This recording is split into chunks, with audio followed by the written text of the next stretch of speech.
हास्तिनि मन्त्री सुधांशु दासनि याग्रंबै तेलियापुराव कतालके जुदाके मालमाता हामग्राय शाखामनक फियकजाखा ग्राकशालो हास्तिनि मन्त्री सुधांशु दास अबाहायके शाखामनक फियकमनि लगी लगी तेलियामुरा गनांगै तैकानागनि आमसायाव मालमाता शाखामनक फियकजामाबाय नगो मालमाता पुसिनो रंबागै बेलाय काहाम अंगनाय हिदै शाखा बरंगरां मन्त्री टेबशाखा हास्तिनि ताबुंनि हापांते हागतनि नरेंद्र मोदीनि हापां हुकबार ख्लायनाय रंनिसिमि चेंगै जतबो खागनो ताबुक हामग्राय ख्लायथगो हास्ति हापां एबा हाकतर हापां बोरै रगनो तेबो फान्डिनार बगै सेल्फ हेल्प ग्रुप शाखाजों बोजानायनि बगै आयां भागबो मकल दिउइथगो शाखा সভা কেন্দ্রের যারা প্রাণী পালক আছে তাদের সার্বিক উন্নয়নের ক্ষেত্রে তাদের বাড়িতে যে সমস্ত গৃহপালিত পশু পাখি আছে তাদের স্বাস্থ্যের যত্ন নেওয়া তাদের রক্ষণাবেক্ষণের জন্য এই হসপিটালটি ডিসপেন্সারিটি অনেক বেশি সহায়ক হবে এবং কাজে লাগবে।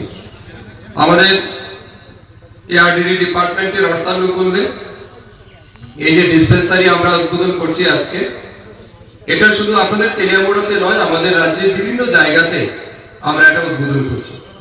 এখানে আসার আগে আপনার জেলাতেই কল্যাণপুরে আমরা উদ্বোধন করেছি এআরডিডি ডিসপেন্সারি, এবং আমাদের মূল উদ্দেশ্য হচ্ছে আমাদের পুরো রাজ্যে যতগুলি আমাদের সেক্টর রয়েছে, অফিস রয়েছে, তার কমপ্লিট ইনফ্রাস্ট্রাকচার ডেভেলপমেন্ট যাতে আমরা করতে পারি, এবং তার নিরিখেই দপ্তর কিন্তু পরিকল্পনা নিয়ে কাজ করছে। আমি আপনাদের কাছে সংক্ষিপ্তভাবে দুই একটি কথা বলে আমার দপ্তর বিশেষ করে তিনটা বিষয়ের উপর গুরুত্ব দিয়ে কাজ করে। প্রথম হচ্ছে আপনাদের বাড়িতে যে সমস্ত গৃহপালিত পশু পাখি আছে তাদের স্বাস্থ্যের পরিষেবা প্রদান করা, এটা আমাদের প্রথম কাজ। অর্থাৎ মানুষ যখন অসুস্থ হয় তার যখন স্বাস্থ্যের রক্ষণাবেক্ষণ বা তার চিকিৎসার ব্যবস্থা দরকার, সিমিলারলি আমাদের বাড়িতে যে সমস্ত লাইভস্টক আছে, পশু পাখি আছে, তাদের চিকিৎসার জন্য আমাদের এআরডিডি ডিপার্টমেন্টের পক্ষ থেকে হসপিটাল রয়েছে, ডিসপেন্সারি রয়েছে, ডাক্তার রয়েছে, প্যারামেডিক্যাল স্টাফ রয়েছে, তারা সেই সমস্ত পশু পাখির চিকিৎসা করে। হেলথ সার্ভিস আমরা দুই রকমের প্রোভাইড করছি। মাধ্যমে গ্রামীণ অর্থনীতিকে মজবুত করার লক্ষ্যে আমরা ইনকাম জেনারেশন অ্যাক্টিভিটি আমরা চালু করেছি। যেমন ধরুন, এখানে যারা উপস্থিত হয়েছেন, আমার মনে হয় এখানে আমি যদি বলি যে ভেজিটেরিয়ান কতজন আছে হাত তুলুন, দেখা যাবে হয়তো এক দুইজন হাত তুলবে, বাকি সব কিন্তু নন ভেজ, ঠিক না? সবাই আপনারা মাছ মাংস খান, ডিম দুধ খান। আমাদের রাজ্যে যে পরিমাণ ডিমের প্রয়োজন আছে সেই পরিমাণ ডিমের প্রোডাকশন আমাদের রাজ্যে নেই। যে পরিমাণ দুধের আমাদের প্রত্যেকদিন প্রয়োজন সেই পরিমাণ দুধ আমাদের রাজ্যে প্রোডাকশন নেই।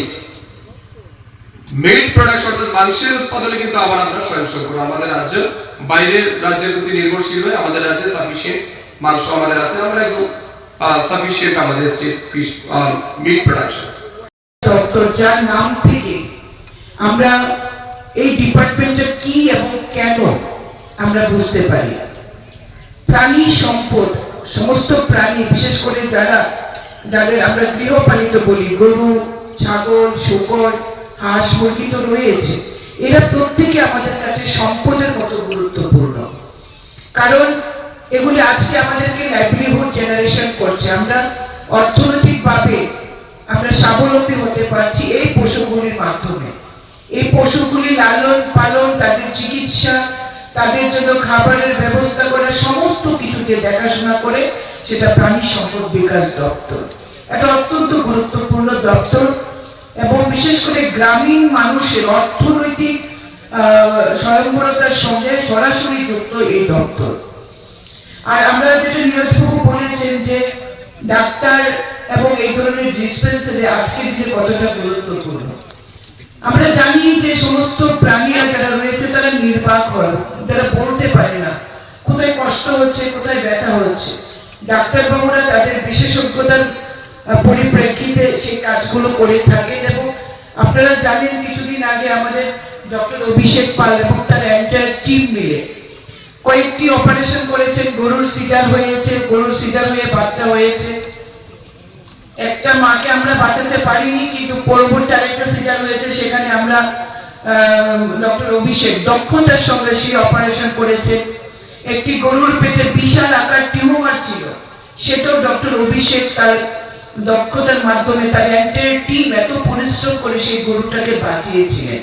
অর্থাৎ আজকের দিনে এআরডিডি বা প্রাণী সম্পদ বিকাশ দপ্তর অত্যন্ত দক্ষতার সঙ্গে কাজ করছে, আর করবেই না কেন, কারণ তরুণ তুর্কি মন্ত্রী আমরা পেয়েছি মাননীয় সুধাংশু দাস মহোদয়ের জন্য একটা জোরে হাততালি আমরা চাই। ইনোভেটিভ আইডিয়া যে কিভাবে এই দপ্তরের আরো বিকাশ করা যায়, মানুষের জন্য আরো কিভাবে কাজ করা যায়, এবং আমরা বিধায়করা বা আমরা সাধারণ মানুষ যখন ওনার কাছে কোনো একটা প্রপোজাল রাখি, এটা নিয়েই তিনি চিন্তা শুরু করেন এবং সেটা করে দেওয়ার জন্য উদ্গ্রীব হয়ে থাকেন।